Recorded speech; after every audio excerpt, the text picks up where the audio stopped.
Բարև ձեզ։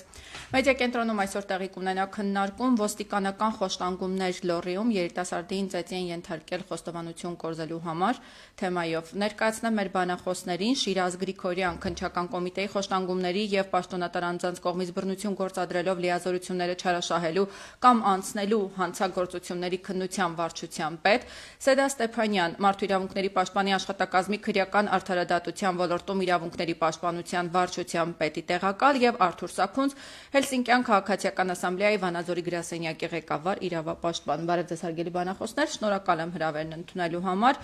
Եվ այսպես 29-ամյա Տիգրան Ուլուբաբյանը, ով Արցախից բռնի տեղահանվելուց հետո Վանաձորում է բնակվում, հայտարարել է, որ իր բարեկամի տան վրա զենքի գործադրմամբ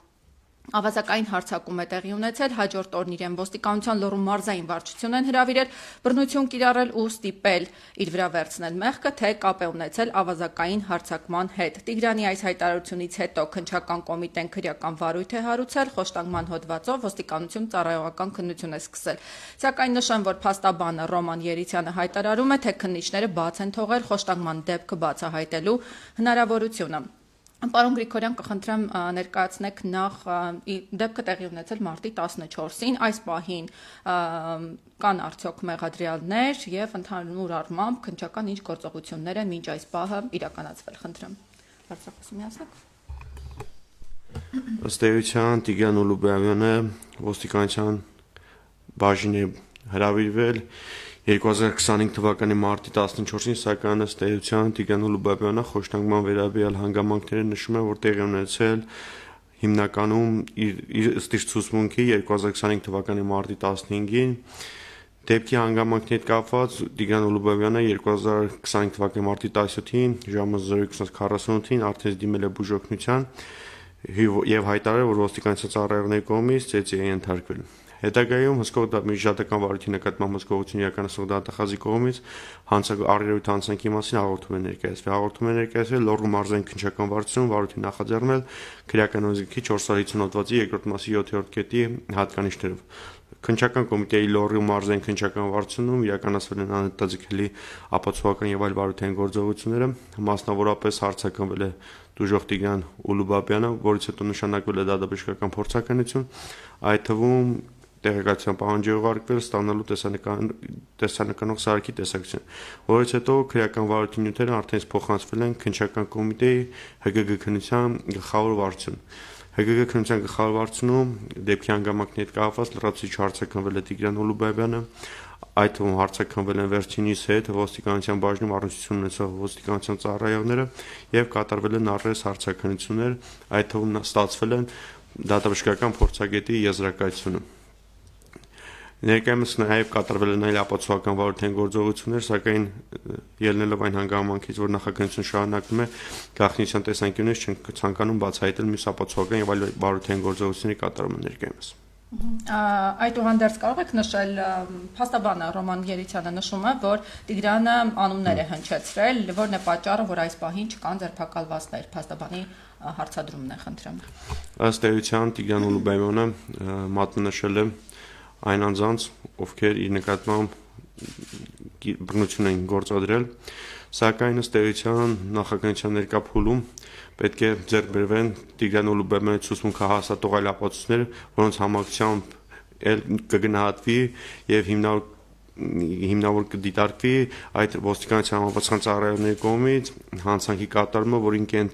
կհետևեր ձերբակալումը։ Սակայն ըստ էության ներկայումս ուժող Տիգրան Ուլուբաբյանի ցուցմունքից բացի այլ ապացույցներ ներկայումս ձեռք չեն բերվել, որոնք կհաստատվեն ոստիկանության ծառայողների կողմից վերջինս նկատմամբ բռնություն գործադրելու հանգամանքով։ Ներողություն, մասնավորապես ինչ ապացույցների մասին է խոսքը, ինչ ապացույցներ են անհրաժեշտ, բացի Տիգրանի ցուցմունքից։ Ըստ էության մենք ակնկալում ենք, որ դատաբժշկական փորձագետի եզրակացությամբ կարտացոլվել Տիգրան Ուլուբաբյանի մարմնական վնասվածքները, սակայն ըստ էության դատաբժշկական փորձագետի եզրակացություն ստացվել է, ծանոթացվել է դժողին, այդ թվում նաև վերջինիս լիազոր ներկայացուցիչ Ռոման Երիցյանին, համաձայն որոնց պարզվել է,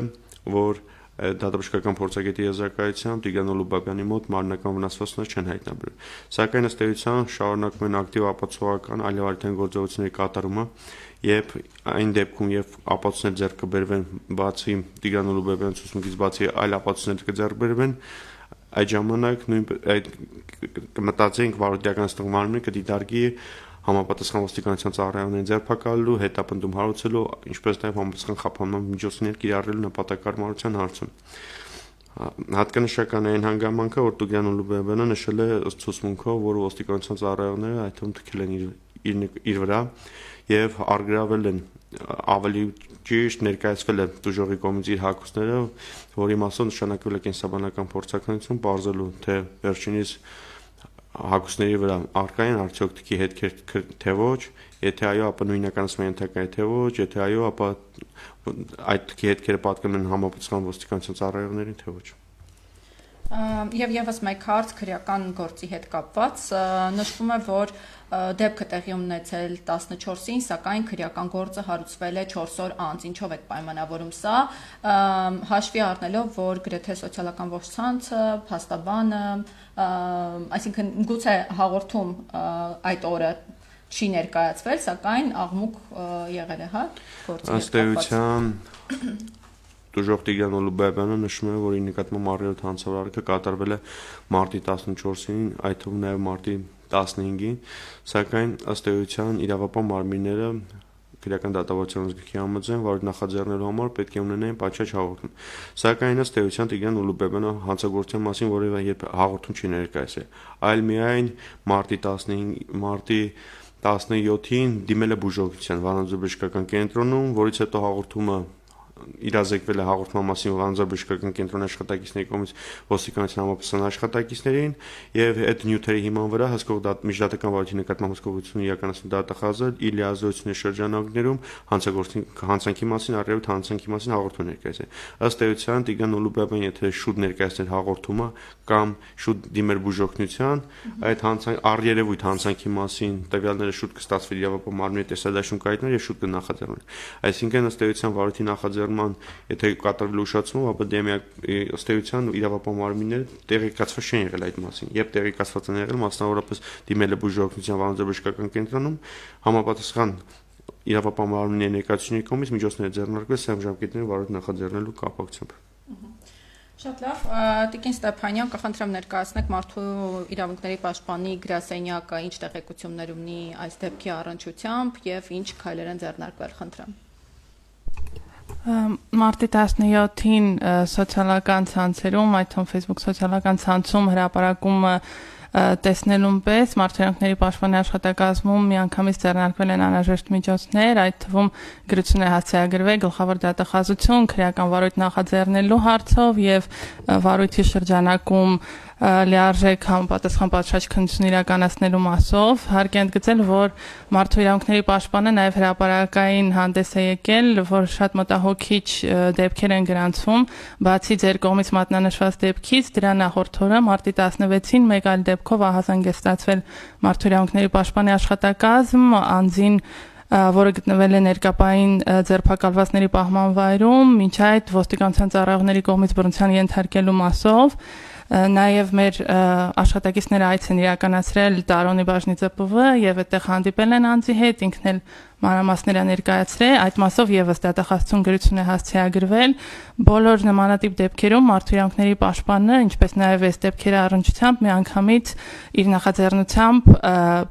հարցի քննարկման ընթացակարգ է սկսել, այս պարագայում եւս եւ վարույթի շրջանակում անհրաժեշտ այլ հարցադրումներ եւս կբարձրացվեն, պաշտպանը հետեւողական ալնելու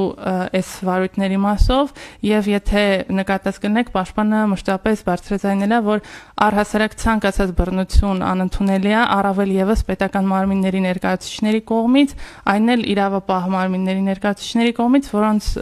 նպատակներից մեկը ըստ էության հենց անձի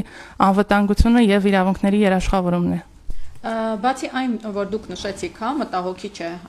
համարել պաշտպանը, ինչ այլ լրացուցիչ լիազորություններ ունի գրասենյակը, որ կարող է միջամտել այսպիսի գործերում։ Դե տեսեք, առհասարակ մենք սկսում ենք միանգամից աշխատանքը պետական մարմինների հետ, այդ թվում վարույթն իրականացնող մարմնի հետ։ Ես ներողություն, ինչու եմ ես այս հարցը տալիս, որովհետև մշտապես նշվում է, որ այսպես անբավարար է, հա, գնահատվում, որ միայն որակվում է մտահոգություն է հայտնվում, հա, մտահոգիչ է համարվում, խնդրեմ։ Մենք մեր լիազորությունների շրջանակում բոլոր միջոցները ձեռնարկում ենք այդ այն պարագաներում, երբ որ այդ պահին կամ հնարավորինս այց իրականացնել, այդ պահին տեղի ունեցած դեպքա կամ որոշակի այնպիսի ժամանակամիջոցում է, որ հնարավոր կլինի անձի հետ տեղում հանդիպել եւ նաեւ իր վնասվածքները կամ իր կողմից ներկայացված հանգամանքները արձանագրել, այդ պահին իրականացվում է արագարձագանքման այց, մնացյալ բոլոր դեպքերում հենց տեղեկությունը ստացվում է, մենք ոչ միայն բարձրաձայնում ենք դրա մասին, այլ նաեւ հետագայում իրավասու մարմինների հետ տևական ժամանակ մինչև խնդրի ըստ էության լուծումը կամ դատական վարույթի փուլ անցնելը, մենք հետևողականություն ենք դրսևորում այն հարցերը, որոնք բարձրացրել է անձը, ում նկատմամբ ենթադրաբար բռնություն է կիրառվել, կամ այն հարցերը, որոնք մամուլում կամ սոցիալական հարթակներում բարձրացվում են վարույթի պատշաճ քննության հետ, ոստիկանության ծառայողների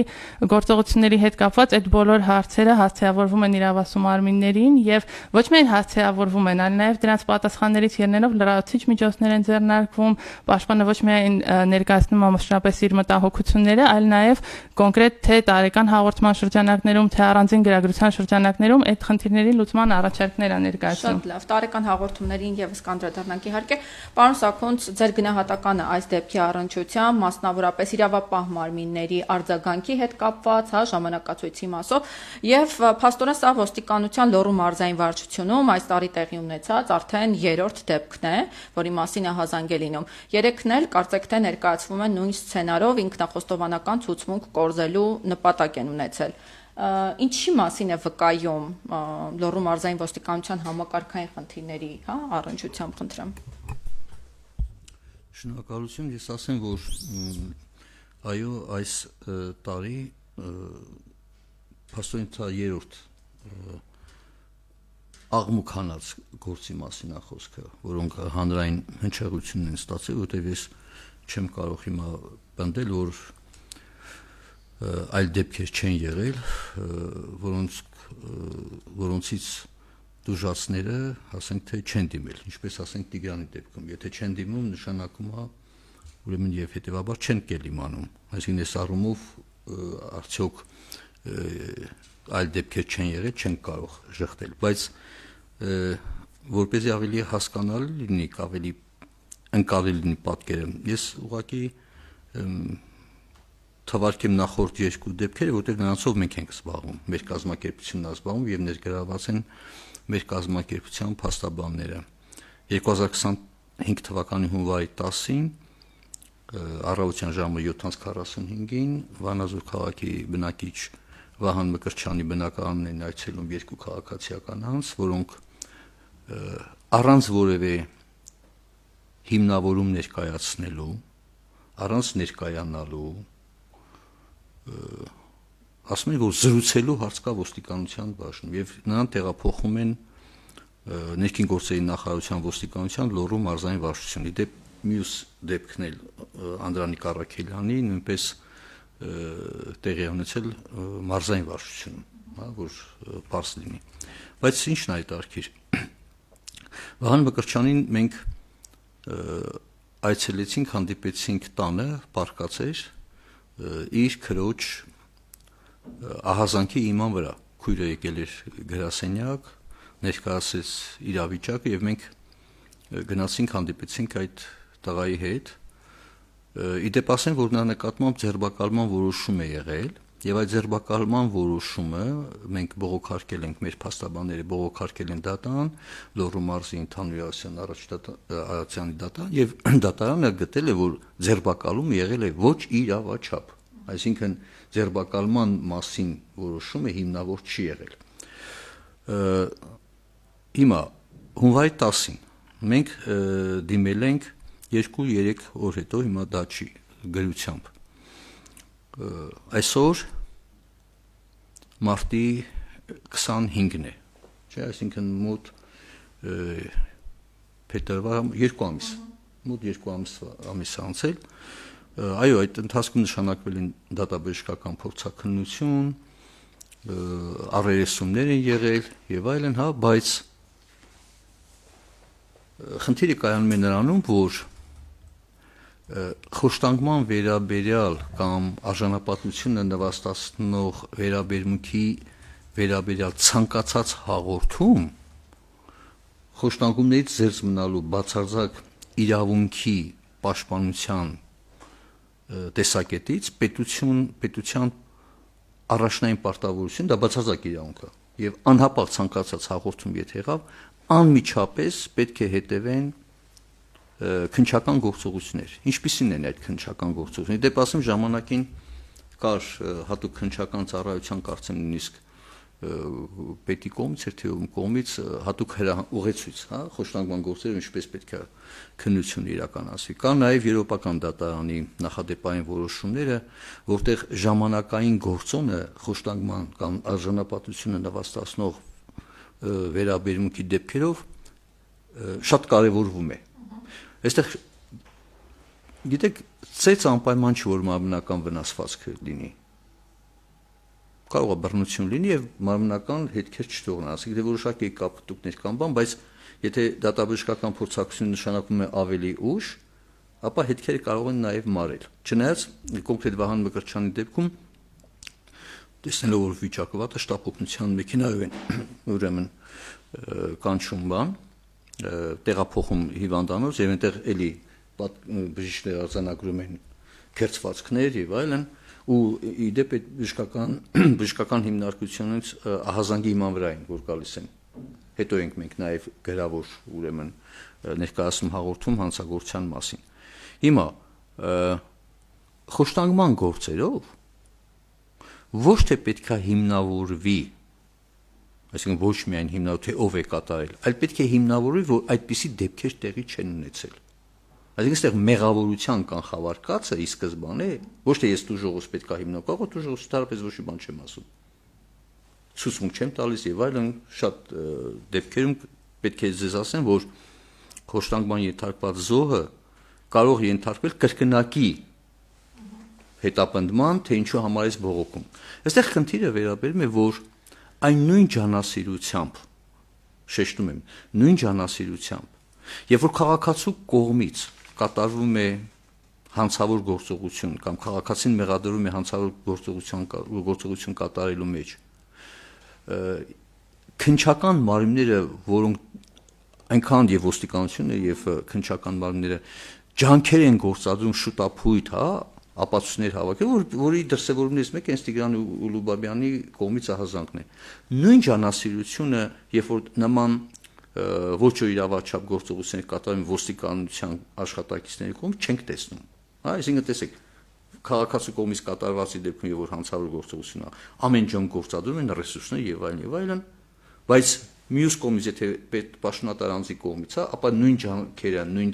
եռանդը եւ այլն չենք տեսնում, հա։ Սա ուղղակի արձանագրեմ։ Հիմա մյուսը Անդրանիկ Առաքելյանի դեպքն է, էլի նա դիմել էր հունվարի 22-ին, իսկ մայրն էր դիմել որ հունվարի 7-ին էլի նույն Լոռու մարզի ոստիկանության բաժնում իր որդու իր եւ իր որդու նկատմամբ Անդրանիկ Առաքելյանի նկատմամբ կիրառվել է բռնություն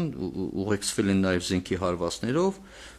եւ այլն հիմա Անդրանիկ Առաքելյանը մեղադրում են ինչ որ հանցագործություն կատարելու մեջ նա կալանքի մեջ է տեսեք Անդրանիկ Առաքելյանը մեղադրվում է ինչ որ հանցավոր արարքի մեջ նա կալանքի տակ է իր նկատմամբ հանցավոր գործողությունների կատարման մեջ որևիցե մեկը կասկածյալ կամ մեղադրյալ ներգրաված չէ։ Իդեպ ես պետք է հիշեցնեմ նաև հաջորդ մի ցնցող դեպքը 2020 թվականի օգոստոսին Մարզգյուղում տեղի ունեցած այդ խայտարակ միջադեպը դա մենք շարունակում ենք այդ մասին ահազանգել եւ նաեւ այդ գործով ներգրաված ենք եւ որ ամբողջ գյուղին կարելի է ասել բերման էին ենթարկել ոստիկանության ուրեմն Ալավերդ քաղաքի ոստիկանության բաժին բռնությունների ենթարկել գործը նախին քրեական դատավարության նույնիսկ գրքով կասեցվել էր ոստիկանության բաժնում բռնությունների ենթարկել այդ ամբողջ կարելի ասեմ 30 ոչ պակաս մարդկանց տղամարդկանց առավոտը ցերեկով եւ այլն Եվ գիտեք ինչ հիմքով էր կասեցել գործողությունը հանցավոր գործողությունների կատարած ոստիկաններին չհայտնաբերելու հիմքով պատկերացնում եք, չէ՞, այսինքն դե պարզահով ոստիկան ցանկացած հանցավոր գործողություն կատարողան չի խոստովանելու, որ ինքը կատարել է Այստեղ համակարգային խնդիր է հանդիսանում։ Հիմնական կարևոր խնդիրը ո՞րն է, որ կարծում եք այսպես ասեմ, ես հիմա շարունակեմ։ Առաջինը իհարկե ոստիկանության, հատկապես քրեական ոստիկանության բարեփոխումները շատ լուրջ խնդիր են։ Այսինքն մենք եթե ասում ենք, որ բարեկային ծառայություններ տվեց, չնայած որոշ դեպքերում նաև բարեկային ծառայություն իրականացնողներից կունենք դժգոհություններ կամ բողոքներ, բայց քրեական ոստիկանությունը բովանդակային առումով չի փոխվել։ Ավելին, բռնությունների կատարման մեջ կասկածվող կամ քրեական գործերով, այդ հիմքերով քրեական գործերում ներգրաված անձին, եթե նույնիսկ նրանց այսպես կոչված, որտեղ քննության տեսակետից եմ ասում, չի հիմնավորվել մեղքը, բայց նրանք շարունակում են պաշտոնավարել, այսինքն նույնիսկ պաշտոնական առաջխաղացում են ունենում։ Պարոն Սաքունց, պետք է ընդհատեմ, հենց այս պարագայում Տիգրանի դեպքի առնչությամբ եւս ամենակարևոր խնդիրը, որ բարձրացվում է, կրկին դա է, որ ծառայական քննությունը ընթանում է, ճիշտ է, բայց տվյալ ոստիկանների ում որ ճանաչել է, հա, գոնե Տիգրանը, լիազորությունները կասեցված չեն եւ բողոքի ցույցերն էլ այս օրերի ընթացքում հենց այդ նպատակով են իրականացվում, որ քանի դեռ ապացույցները չեն չեզոքացվել այսպես, ուրեմն տեսեք, ցանկացած կա ստանդարտներ, կան սկզբունքներ եւ դա նոր չենք բարձրացնում, որ ոստիկանության աշխատակցի դեմ բողոքի արկայության դեպքում նայած ծանրության աստիճանից նույնիսկ եմ կրկնում խոշտանգումների կամ արժանապատվությունը նվաստացնող դեպքերը դրանք ինչ որ զանցանքներ չեն, հա, որ ասես թե պաշտոնական լիազորությունները չպետք է դադարեցվեն։ Պետք է անհապաղ առաջերտին դադարեցվեն նրանց պաշտոնական լիազորությունը։ Ավելին, պետք է ասեմ հետեւյալը. Եվրոպական դատային նախադեպային որոշումներից մեկով ահազանգի հիման վրա, երբ որ դուժողը հարց է բարձրացնում, այդ օրինակ նույն ոստիկանության բաժնում, հա, Լոռու մարզի ոստիկանության բաժնում, շատ դժվար չէ հսկել թե տեսանյութերը, որոնց ովքեր են բերել, թե որ աշխատասենյակում է, հա, գտնվել եւ ովքեր են աշխատակցներ եղել։ Այդ աշխատակիցները ոստիկանության, նրանք պետք է առանձին քննվեն, բացատրություններ վերցվեն։ Այսինքն նրանք չպետք է ժամանակ ունենան, դա ստանդարտ է։ Ժամանակ ունենան մեկը մյուսի հետ համաձայնության գալու, որտեղ կարող են չազատեն եւ կարող են իրար հետ որոշակի բան ունենալ, փոխադարձ համաձայնության գան, ասենք թե ինչ ցուցմունքներ տան։ Սա էլ է հանդիսանում արդյունավետ քննության ուրեմն սկզբունքների ուրեմն կոպտագույն խախտում։ Այսինքն այստեղ պահանջը եւ դա մնում է օրակարգում եւ դա օրենսդրական անպայման կարգավորման պահանջ է, որ խոշտանգումներից զերծնալու բացարձակ իրավունքի պաշտպանության տեսակետից, այդ իրավունքի խախտման պաշտպանության տեսակետից, կասկածվող կամ անկառնայց քրեաիրավական ուրեմն կարգավիճակից այն անձանք, որոնք դրա հետ առնչություն կարող են ունենալ դրանց շրջանակը, նրանց ուրեմն լիազորությունները ծառայական պարտականության կատարման լիազորությունը պետք է դադարեցվեն քննության ժամանակահատվածում եւ դրա համար իհարկե կան համապատասխան մեխանիզմներ, եւ պետք է լինեն անհապաղ պետք է քննվեն, անհապաղությունը, հրատապությունը դա կարևոր բաներից մեկն է, այսինքն քննչական մարմինը ջանք գործածում է թե չէ, բայց հիմա այս մի հատ ուրիշ հարց էլ տամ, ոչ թե ուրիշ հարց տամ, ուրիշ հարց բարձրացեմ։ Կարծեմ 7 հոգի են, չէ՞, ձեր մոտ խոշտանգումներից զերծ մնալու այդ բանում բաժնում 7 հոգի քննիչների թիմ, հա։ Հիմա պետությունը նաև պատշաճ ուրեմն մասնագետների եւ քանակով եւ առավել կարեւորը որակով պետք է ապահովի, որովհետեւ տեսեք ինչի մասին է խոսքը։ Ամեն մի մարզում կան քննչական բաժիններ։ Բայց ամեն մի մարզում չկա խոշտանգման գործերով զբաղվող քննչական բաժիններ։ Չէ՞, հրատապության բոլոր մի կենտրոնացած է Երևանում։ Այսինքն արդյունավետության տեսակետից պետությունը չի կատարում իր պարտականությունը։ Սա քննչական մարմնի մասին է խոսքը, ապահովելու մատչելիություն, չէ՞, որպեսզի քաղաքացին առաջին իսկ ահազանգի դեպքում, մի բան ունի շուտ գրասենյակներ, քանի մարզում ունեք։ Լոռում ունենք, Շիրակում ունենք, տարածքային ասինքն ներկայացում։ Այդ խոշտանգումների բանով չունեն։ Բայց մյուս կողմից, իսկ ինչու համար պետք է մենք անդադ գնանք այն բանի հետևից, որ ասենք թե գործողությունը կատարվի։ Պետությունը ձեռնարկում է արդյունավետ միջոցներ, որպեսզի ուրեմն կանխվեն։ Ես կասեմ ոչ, օրինակի համար թվարկեմ։ Բաղրամյան պողոտայի հունիսի 12-ին այն հատուկ միջոցների կիրառման հետ կապված, որովհետեւ մեկը պատասխանատվություն կրեց, ոչ։ Ազգային ժողովի падգամավոր Գասպարյանն էր, չէ՞, ասեմ ազգանունը։ Էլի օրը ցերեկո այդ տեսանյութը կա։ Բռնությունն է գործադրվում ազգային ժողով։ Գիտեք, կապ չունի թե մարդու քաղաքական հայացքները կիսում ես թե չես կիսում, բայց ազգային ժողովի падգամավորի նկատմամբ բռնությունը կամ այն հայտնի դեպքը, երբ որ դատարանից տեղափոխում է ոստիկանության մեքենան, չէ՞, եւ ճանապարհին կանգնում է, այո, մարդուն բռնության են ենթարկում դիմակավորված ինչ որ որևէ մեկը, ասենք, հենց թեկուզ այդ ոստիկանները ինչ պատասխանատվություն կրեցին, որտեղ տեսեք, խոշտանգման համար պատասխանատվություն կրում են ոչ միայն անմիջապես գործողության կատարման համար, այլ նաև թողտվության համար, անգործության համար, որի պարագայում մարդը ենթարկվում է, այսինքն ինքը գտնվել է պետության հսկողության տակ։ Ես ինչ եմ ուզում ասել, որ այս իմ թվարկած դեպքերով մի կողմից քննության արդյունավետության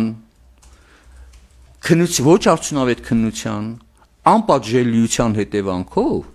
այս դեպքերը շարունակվելու են, քանի դեռ պետությունը միջոցներ ձեռք չի առնում պատշաճ քննության ապահովման համար որակյալ մասնագետներ, քանակով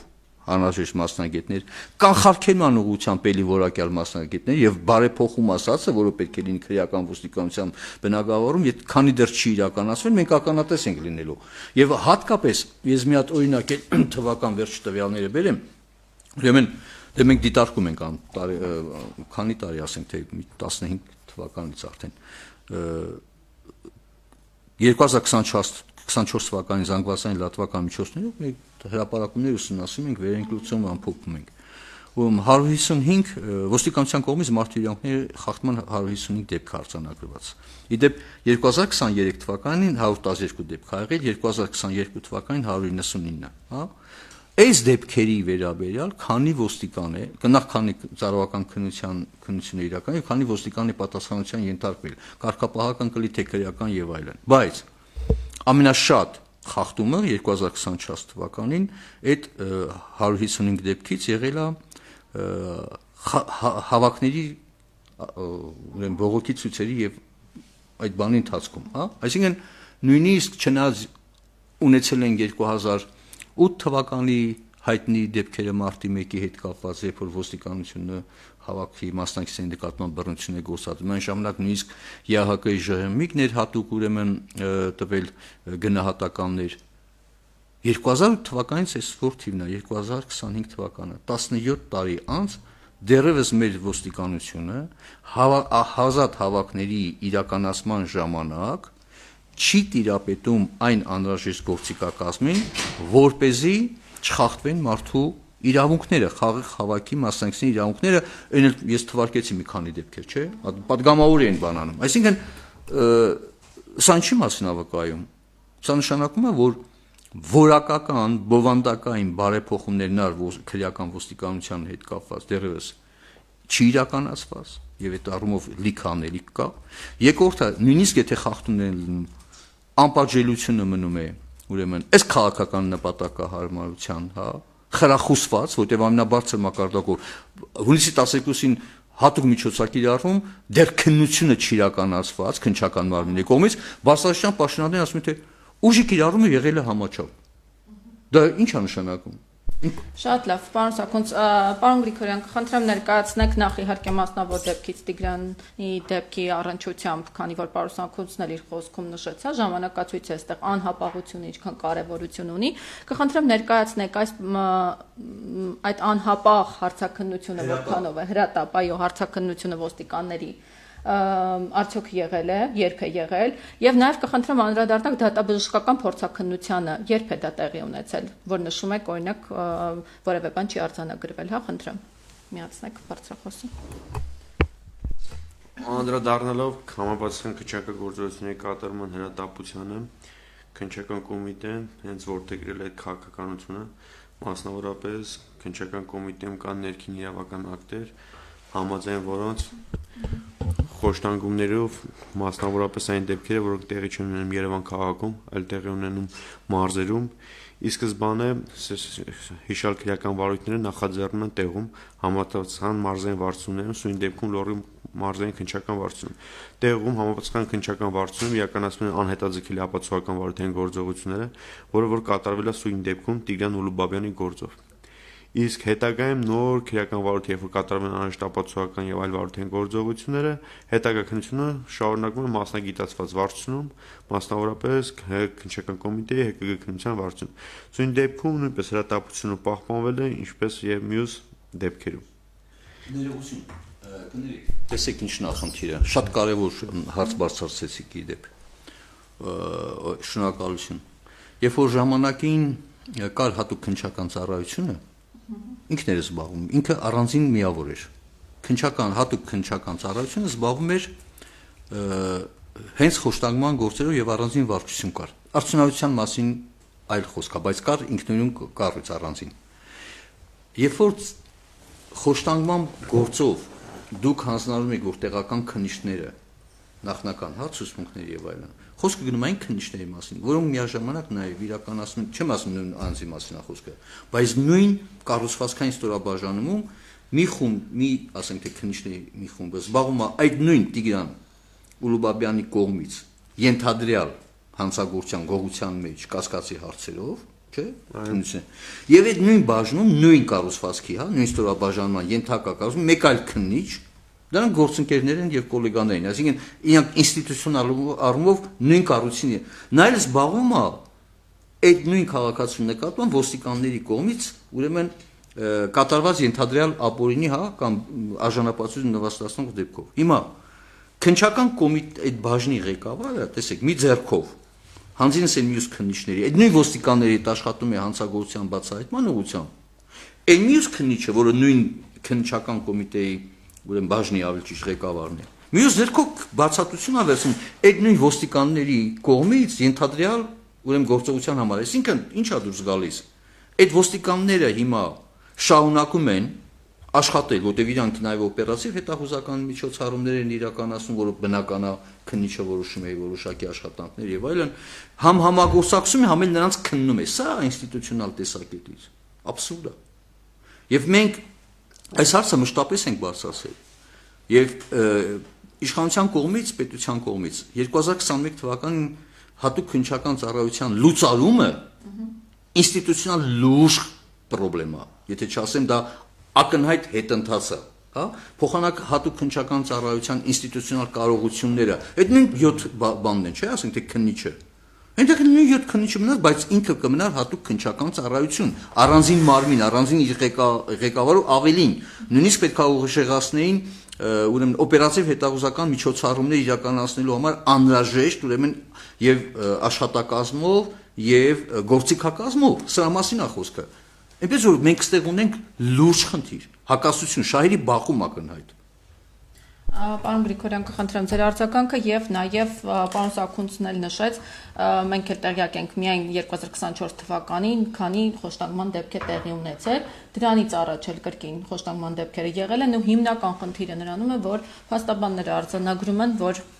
անպատժելիությունն է, որը հիմք է դառնում խոշտանգումների այս շարունակականությանը, որն է պատճառը, ինչ գործոններ են, նպաստում այսպես ձևակերպեմ հարցը, որ քրեական գործերը կամ կասեցվում են, կամ կարճվում են, այդուհանդերձ մինչև հիմա որևէ այսպես խոշտանգման հոդվածով կարծեք թե մեղադրյալներ չկան, դատապարտյալներ, խնդրեմ։ Անդրադառնալով պարոն Սարգսյանի կողմից նշված այն հանգամանքին, թե սույն դեպքում Լոռու մարզային վարչության քննիչները եւ մյուս կողմից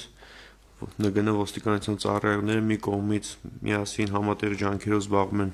հանցագործության բացահայտմամբ, իսկ սույն դեպքում, երբ որ քննչական կոմիտեի համապատասխան ծառայողը տարածքային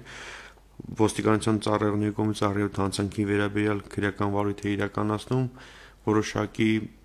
շահագրգռվածություն լինի եւ չի կարող իր գործողությունը դիտարկվել կոպիտ ասած իրավաչափ, սույն դեպքում պարոն Սարգսյան ցանկանամ նշել, որ տեղային քննիչները, մասնավորապես Լոռու մարզային քննչական վարչության քննիչները, տեղում իրականացնում են այնպիսի գործողություններ, որոնք ըստ էության քննիչի գործողությունների իրավաչափություն չի կարող կասկածի տակ դնել։ Մասնավորապես իրականացման անհետաձգելի քննչական գործության տուժողի արձագանքություն, որը ըստ տուժողի իր կողմից նշված հանգամանքները մատնանշում, թե քննիչը լոռու մարզային քննչական վարձան քննիչը, թե խոշտանգումների վարձան քննիչը, որևէ կերպ քննիչը չի կարող միջամտել տուժողի ցուցմունքին, ըստ էության, որպեսզի վերջինս լոռու մարզային ոստիկանության ծառայողների կողմից առերեւտ հանցանքի կատարման վերաբերյալ այլ հանգամանքներ նշի։ Ճիշտ է։ Մյուսը դատաբժշկական փորձաքննության նշանակման հետ կապված քննիչը ինչ է անում։ Ձեռք է բերում համապատասխան բժշկական փաստաթղթեր, այդ թվում նաև հրատապ նշանակում է փորձաքննություն, որը նույնպես քննիչի որպես այդպիսին գործոնը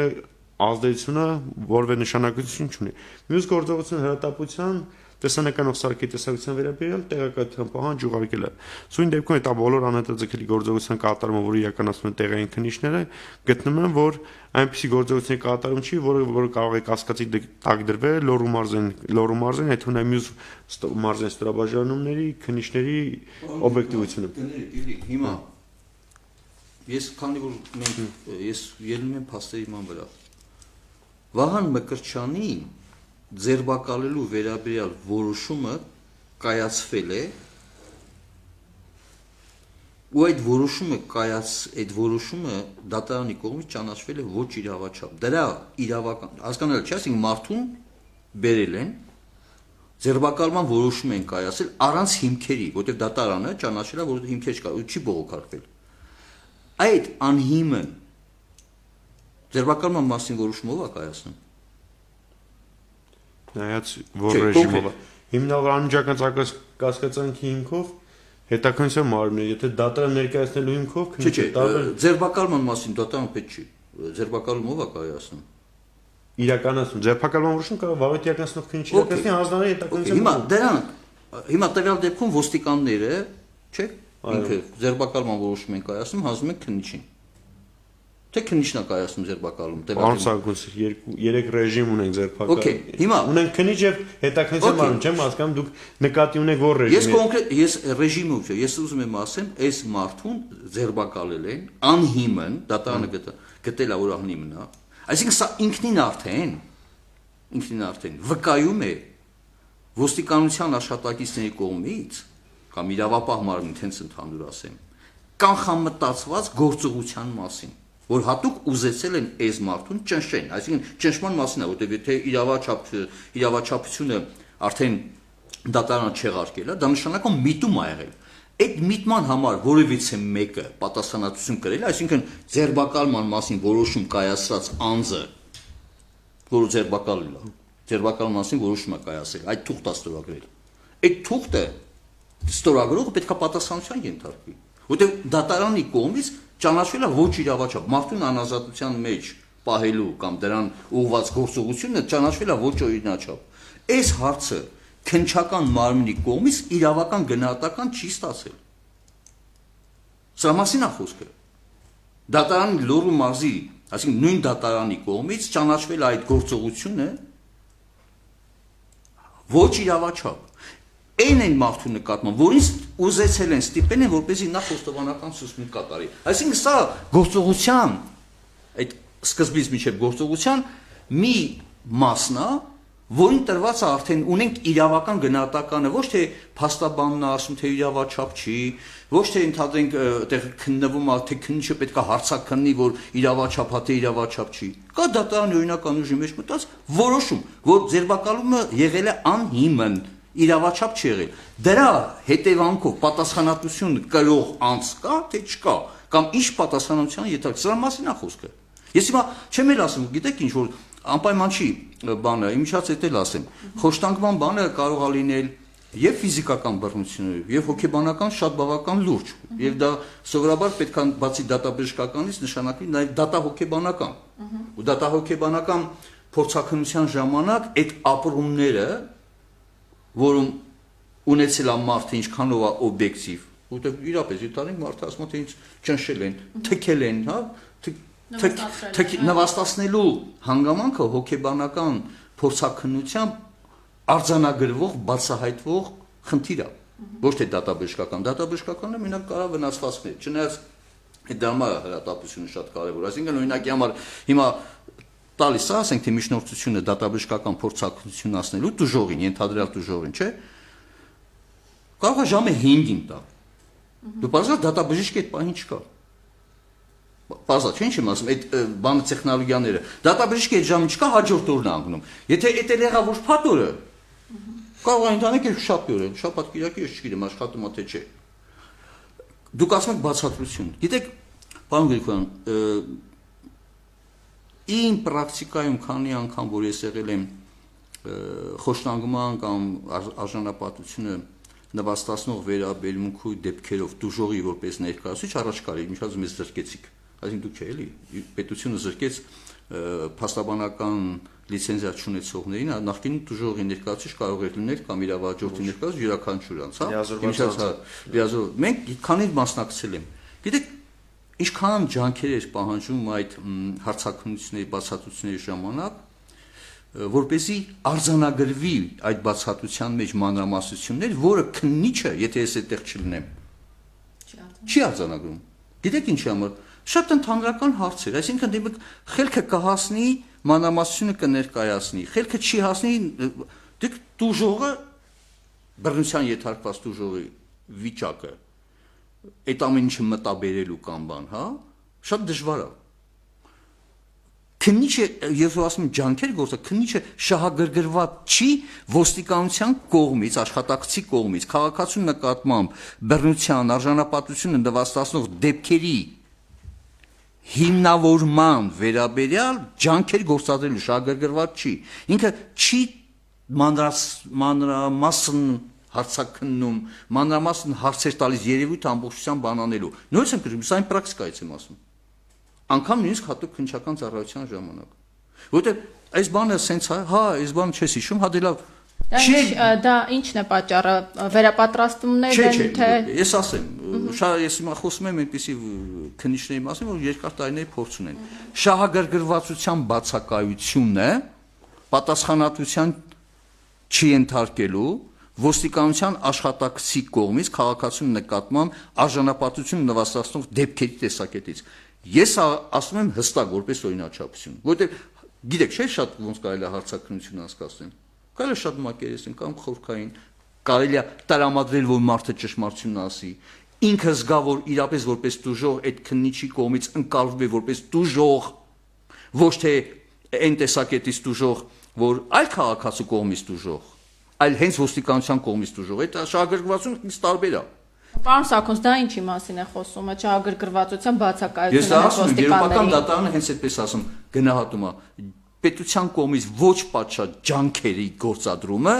խոշտանգման արժանապատվությունը նվաստացնող, ես ուզում եմ սա տարանջատենք, հա, խոշտանգում արժանապատվություն նվաստացնող գործերով քննություն իրականացնելու ժամանակ։ Սա խոսում է, որ կա,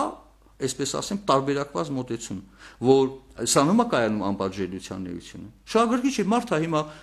ինչ վրա է դնում, քիչացել են, թքել են կամ չգիտեմ, վատ են վերաբերել, անգամ ցույցմունք է տալիս, որ փորձել են իր կողմից չարած հանցագործությունը խոստովանի մարդը։ Ես կոնկրետ ուրեմն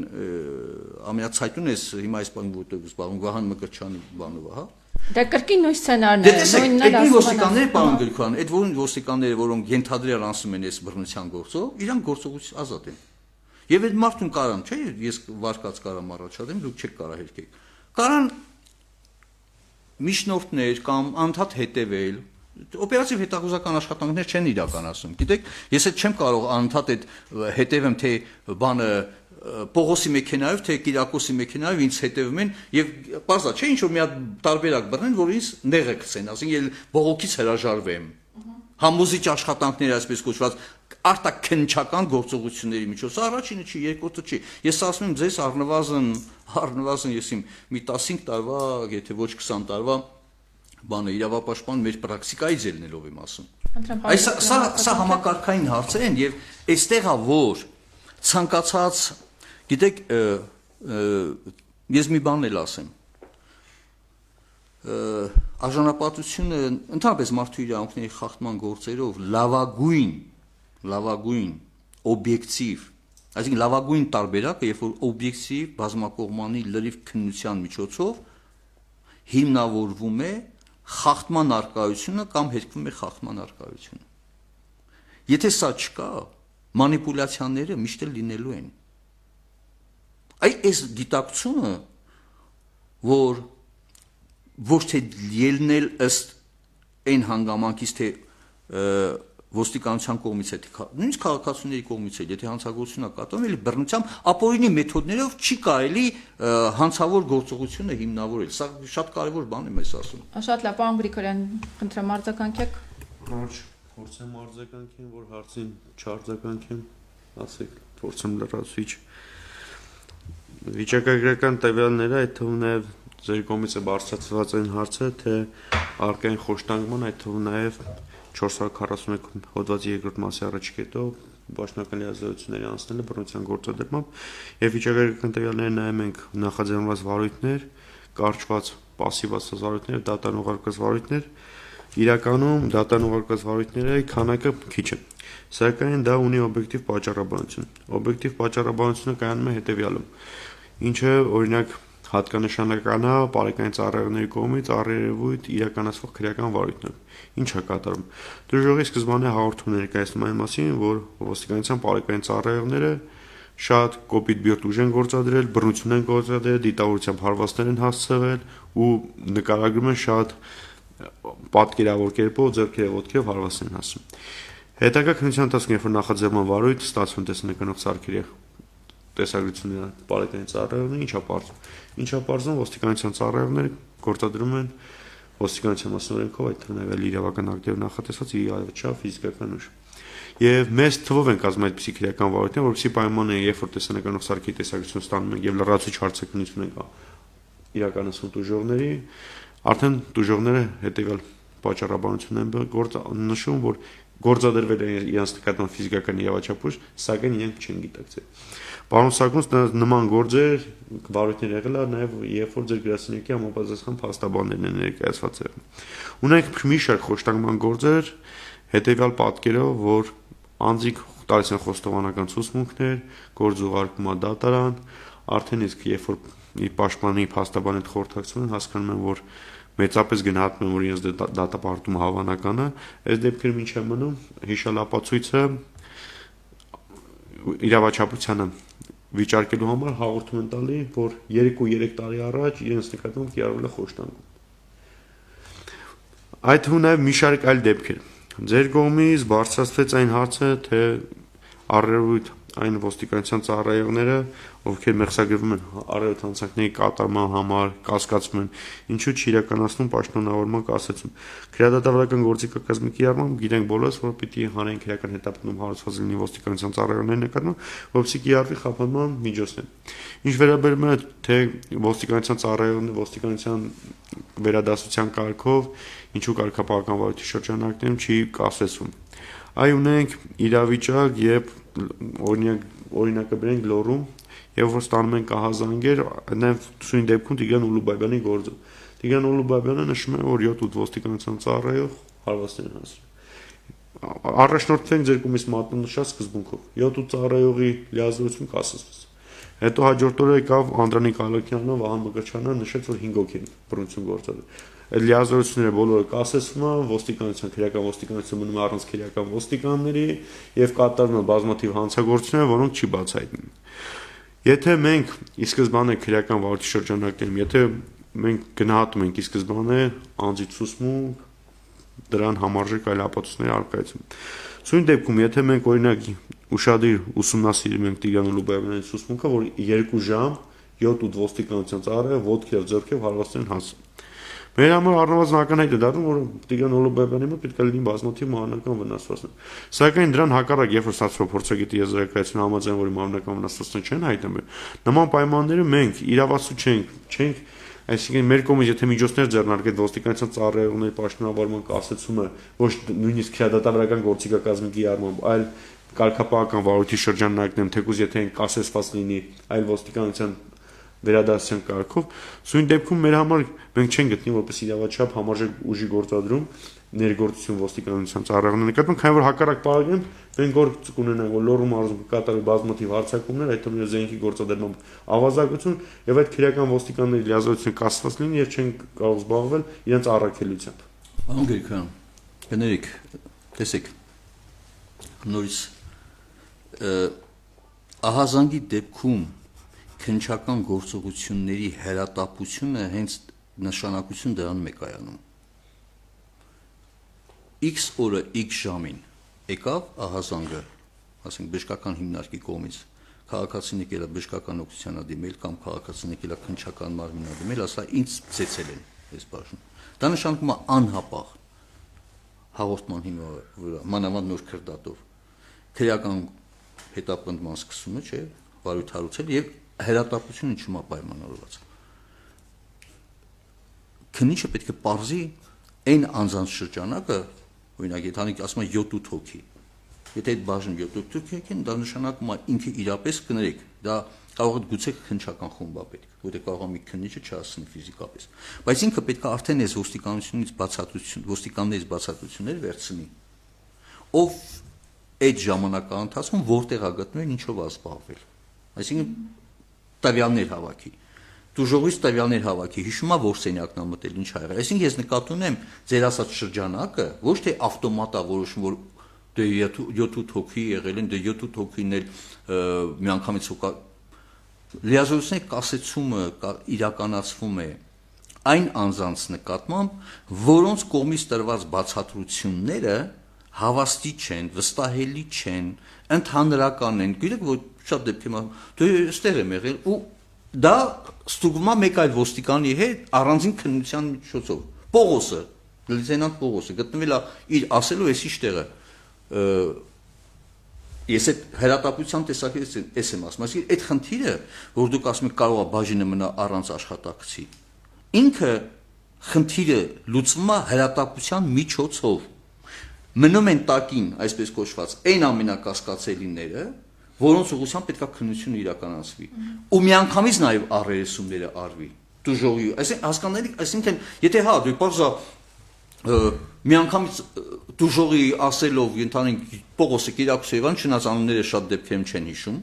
դա էլ ասեմ, լավ գիտեք որ չեն հիշում։ Որ չեն գալիս ասում թե ես բանը լեյտենանտ Գերիկորյանս հիմա քեզ սկսելու եմ բան անել, թքեմ վրեդ կամ ընդհանրեն ցեցեմ։ Չեն ասում այդ ձեի բան։ Բայց ես ասեցի քննության հերատապության նշանակության մասին։ Գուցե 2 քննիչ է պետք, գուցե 3 քննիչ է պետք միանգամից, որպեսզի զուգահեռաբար, տեսեք, որ այդ առանձին որտեղ դատարանը եվրոպական դատարան չի ասում բանը, ասեք քանի քննչով ես դու առանձին ոստիկաններին քննելու միանգամից։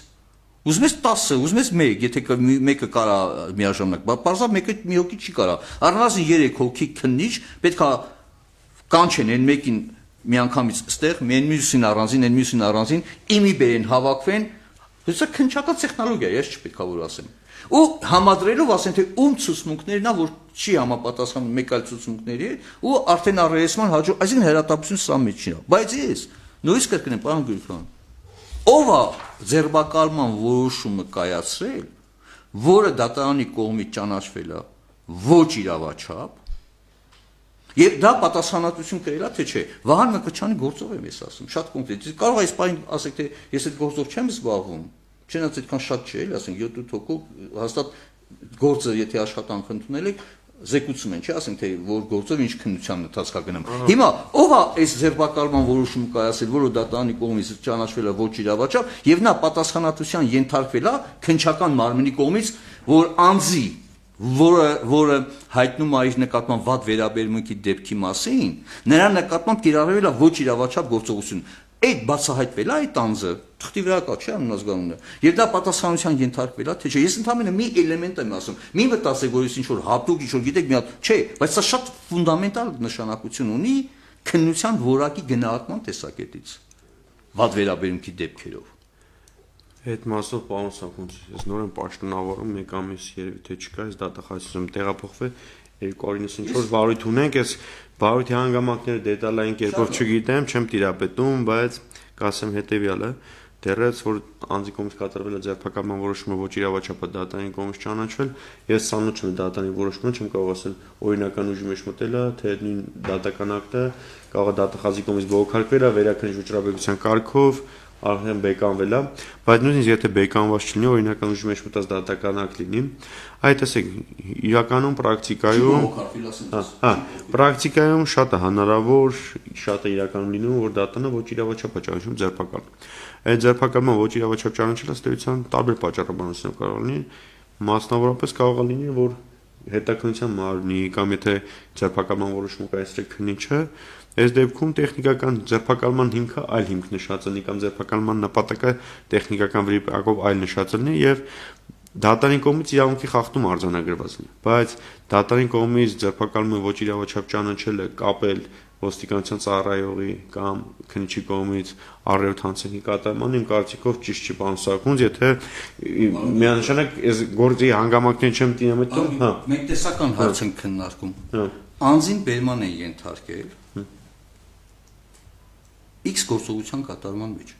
որի վերաբերյալ պետք է ունենային պատշաճ տեղեկություններ, չէ՞, անձին վերջնաշուտ։ Որ դեպքում են անձին ձերբակալում, երբ որ կա հիմնավոր կասկած, որ այդ գործողությունը կատարել այդ անձը, այո, եւ հրատապ պետքա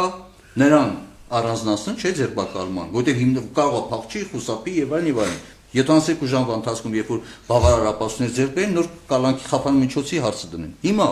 այդ հիմնավոր կասկածը դատարանի համար հիմնավոր չի եղել։ Դատարանը գնահատել է, որ հիմնավոր կասկածը գոյություն չունի։ Այսինքն այդ հետաքննիչա թե քննիչա եւ այլն ինքը մեկ փաստով ասելա, որ ընդհանրենք դու գողություն ես կատարել, հետո այդ փորձել ասի թե փա չէ դու թմրամիջոց ունես, որը չի եղել, փորձել են իհարկե այդ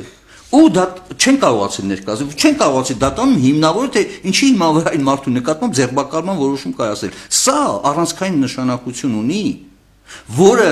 հիմնավոր կասկած է ստեղծում, որ անձի նկատմամբ վատ վերաբերմունքի դեպք է եղել, որովհետև մենք գիտենք, որ ձերբակալումը անձի կամքը կոնտրոլելու, ենթարկացնելու, ինքնախոստովանական ցուցմունքներ տալու տեսակետից, հա, անազատության թեկուզ 72 ժամը որոշիչ նշանակություն ունի։ Եվ սա հիմնավոր է դարձնում են կասկածը, որ անձի նկատմամբ վատ վերաբերմունքի դեպք է եղել։ Եվ սա չի կարող քննության մարմնի կողմից ուշադրության կենտրոնում չդառնա արդեն վատ վերաբերմունքի դեպքերով հիմնավորման տեսակետից։ Սա սխալ բան չէ, ասենց ինչ որ հա շփոթվել է, խելքը լավ չի հասել, դե ոչինչ հաջորդը մարդուն ձերբակալում են։ Շատ ծանր բան է, չէ՞, անազատության մեջ առանց հիմնավորման պահելը մարդուն։ Դա շատ բավական, դա ինքնին արդեն կոպտագույն խախտում է։ Շնորհակալություն պարոն Սաքունց, կխնդրեմ Տիկին Ստեփանյան, դուք ձեր խոսքում նաև տարեկան զեկույցներին անդրադարձաք, բացի այսպես առանձին դեպքերին անդրադառնալը, կա արդյոք կամ վիճակագրություն, կամ ընդհանուր թեկուզ, հա, պատկեր, ինչ է կատարվում խոշտանգումների գործով։ Պարոն Սաքունցը օրինակ իր խոսքում նշեց, որ պարբերաբար այդ գործերը կամ կասեցվում են, կամ կարճվում են։ Կասեցություն չկա, դեպ ասեմ, իմացեք։ Կասեցություն չկա։ Չի կարող կասեցվի, կամ պետք է կարճվի, այսինքն հարուցումը, կամ պետք է կարճվի հանցակազմի բացակայության։ Այսինքն հիմնականում կարճվում է։ Դե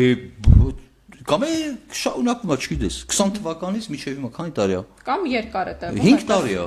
5 տարի է։ Երբ խոշտանգման հենց գործը, ահա։ Ըստ էության քրեական դատավարության օրենսգրքի նախին կարգավորումների կասեցում արկա չի, սակայն քրեական դատավարության օրենսգրքում թեկուզ եւ նախատեսված չի, բայց աշխատանքային կարգով վարորդները բաժանվել են երկու մասի՝ ակտիվ եւ պասիվ։ Նախկին քրեական դատավարության 31 հոդվածի 1-1-ով կասեցումները հիմա կոչվում են, որ քրեական դատավարության զգոն նախատեսած չի պասիվ քրեական վարորդն, այսինքն ինքը ոչ կարճում է, ոչ մեծապես հավանական անձած դատապարտում դատարանավարկում, բայց ըստ էության դրանցով ապացուցողային վարորդային գործողություն չի կատարում, քանի որ ըստ էության սպառվել է։ Այսինքն արկա է մի իրավիճակ, որ գործը բավարար հիմքերի Հետո ինչ է լինում, երբ այդպես пассив շարունակվում է, երկար տարիներ կարող է երկար տարիները որպես այդպեսի անհրաժեշտության դեպքում ըստ էության կարող են կատարել ապացուցային վարորդային գործողություն, սակայն դրանցով ապացուցական եւ վարորդային գործողությունների կատարումը ակտիվ չէ։ Այսինքն ինչ է, առարկա մի իրավիճակ եւ քննիչը ինքը իր գնահատմամբ կարծում է, որ բոլոր անհրաժեշտ ապացուցական վարորդային գործողությունները կատարել են։ Սակայն այդ ստեղծված պայմաններում եւ ոչ դա գործը դատարանավորվում, ոչ կարճում է։ Տեսեք ինչա տեղ ունեմ, այստեղ օրենքի բանը, օրենսգրքի օրենսդրական մակարդակով արդեն մենք ինչ խնդիր ունենք։ Երբ որ կարճվում էր, կարճման մասին որոշումը մենք բողոքարկման հնարավորություն ունեինք։ Ինչի եւ ոչ միայն բողոքարկման, այլ նաեւ գործի նյութերը թե ինչքանով է, որտեվ հիմա այս բանը եթե գործը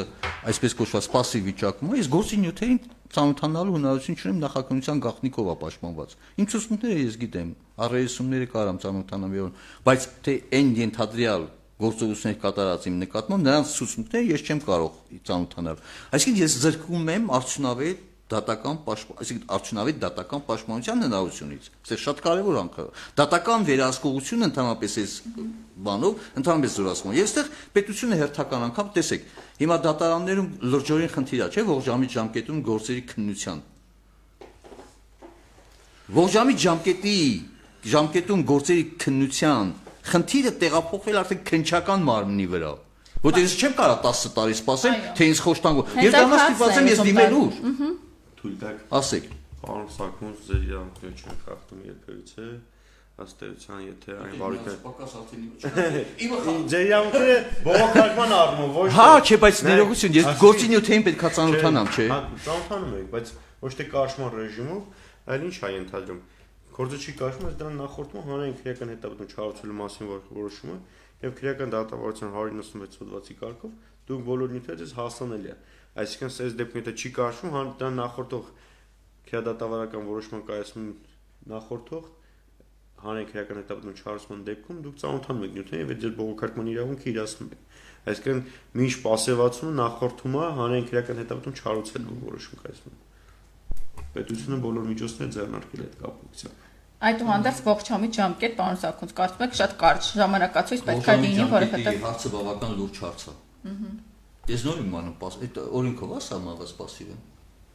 Քրեական դատավարության օրենքով դա բան նախատեսված չի։ Բայց սա ո՞նց եք անում։ Ո՞նց եք пассивացնում։ Դե ըստ էության այլ կարգ չկա նախատեսած։ Պատկերացնեք, չէ։ Օրենքով չի սահմանված пассивացման ռեժիմ, пассивացնում։ Շատ լավ, շնորհակալություն Տիկին Ստեփանյան, կխնդրեմ ձեր դիրքորոշումը տեսակետը տարեկան զեկույցների, հա, հիման վրա։ Մի քանի հարցերի անդրադարձանք, երևի հպանցիկ կասեմ,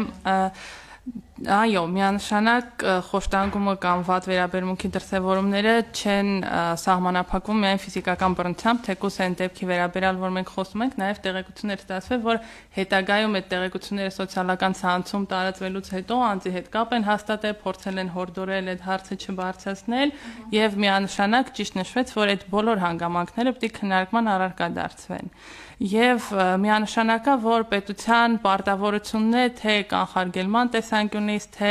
կոնկրետ գործերով լրիվ օբյեկտիվ համակողմանի քննություն իրականացնել խոշտանգման եւ վատ վերաբերմունքի գործերով։ Այստեղ երկու առանձին խնդիրներ են, մեկը վերաբերում է արկա գործիքակազմի շրջանակում կոնկրետ դեպքերով վարույթների քննությանը եւ առհասարակ պետության կողմից համակարգային մեխանիզմների ստեղծումը, հիմա կլինի դա առանձին մարմին, որն է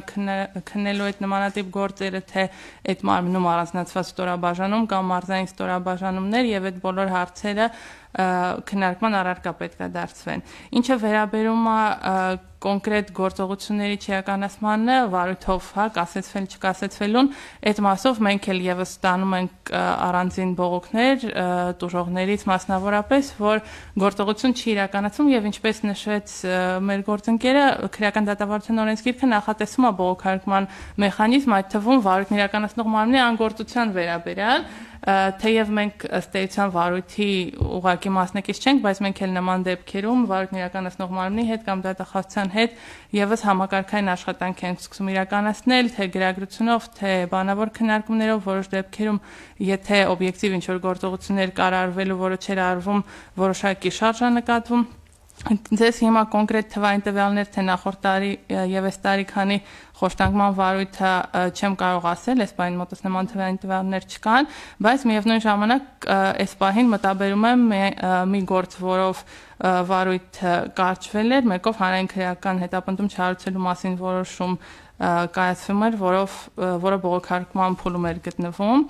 Այս պահին համակարգային կարող եմ ասել, որ այո, շատ կան գործեր եւ դրանց ողջամիտ քննության հարցը եւ խոշտանգման գործերով եւ առհասարակ մեր իրավապահ մարմինների համար եւ դատական մարմինների համար ողջամիտ ժամկետում քննության հարցը մնում է ամենաարդիական հարցերից մեկը։